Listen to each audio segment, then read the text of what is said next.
मध्य प्रदेश के अतिथि शिक्षकों के लिए अभी अभी एक बड़ी खबर आई है। आयुक्त लोक शिक्षण संचालनालय मध्य प्रदेश भोपाल द्वारा पर मध्य प्रदेश के प्रमुख सचिव को एक पत्र जारी किया है, जिसमें उनके अतिथि शिक्षकों को नियमित करने की बात की गई है। आखिर क्या है पत्र की पूरी जानकारी, आइए विस्तार से पढ़ते हैं। और अभी तक आपने यदि अभी मेरे चैनल से नहीं जुड़े तो प्लीज़ चैनल से जुड़ें, सब्सक्राइब करें, बेल आइकन को दबाएं। नई नई अपडेट जानकारी आप तक के बीच लाने का हम प्रयास करते रहेंगे। पत्र का विषय अतिथि शिक्षकों के नियमितीकरण के संबंध में। विषय अंतर्गत जिला शिक्षा अधिकारी छिंदवाड़ा से माननीय मुख्यमंत्री महोदय मध्य प्रदेश शासन के छिंदवाड़ा भ्रमण दौरान 20 दिसंबर 2018 से 1 जनवरी 2019 के दौरान संयुक्त अतिथि शिक्षक संघ मध्य प्रदेश द्वारा प्रस्तुत ज्ञापन, जो उनको कलेक्टर छिंदवाड़ा के माध्यम से प्रस्तुत प्राप्त हुआ था, कि प्रति संलग्न है। संयुक्त अतिथि शिक्षक संघ मध्य प्रदेश द्वारा माननीय मुख्यमंत्री महोदय को प्रस्तुत ज्ञापन में यह उल्लेख किया गया है कि उनके द्वारा ये घोषणा की गई थी कि यदि मध्य प्रदेश में कमलनाथ सरकार की आती है, यदि कांग्रेस पार्टी की सरकार बनती है, तो अतिथि शिक्षकों को नियमित्रण किया जाएगा। अतः वचन पत्र के बिंदु क्रमांक में अतिथि शिक्षकों को नियमितीकरण के 3 माह के अंदर पूर्ण करने के अनुरोध किया गया है। वचन पत्र की अनुकरणा में शिक्षा शीर्षक के बिंदु क्रमांक 8 में यह है कि अतिथि विद्वानों अतिथि शिक्षकों को नियमितीकरण की नीति बनाएंगे।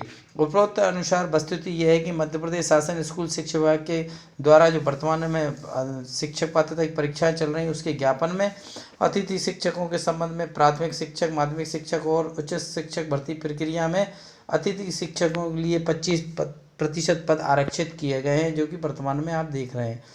यहाँ भी यह भी उल्लेख किया गया है कि शिक्षक अधिकार अधिनियम 2009 में प्रावधान अनुसार किसी भी शिक्षक के पद पर नियुक्ति हेतु शिक्षक पात्रता परीक्षा उत्तीर्ण करना अनिवार्य है।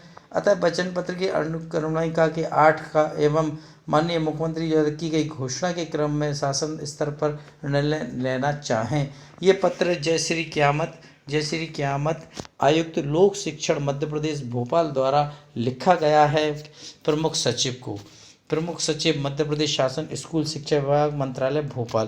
तो ये एक बड़ी बात है कि आयुक्त मैडम ने ये पत्र जारी लिखा है और प्रमुख सचिव को सारी बातें वस्तुतः बताई है कि वचन पत्र में भी ये इसका जिक्र किया था। कमलनाथ सरकार के वचन पत्र में ये बात है और उन्होंने घोषणा भी की थी नियमित करने की। तो ये सारी बातें इस पत्र के माध्यम से बताई गई हैं।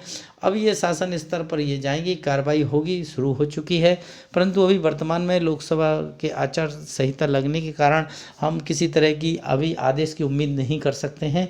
और इस पर ये जरूर कह सकते हैं कि शासन स्तर पर इसमें निर्णय लेना अभी बाकी है।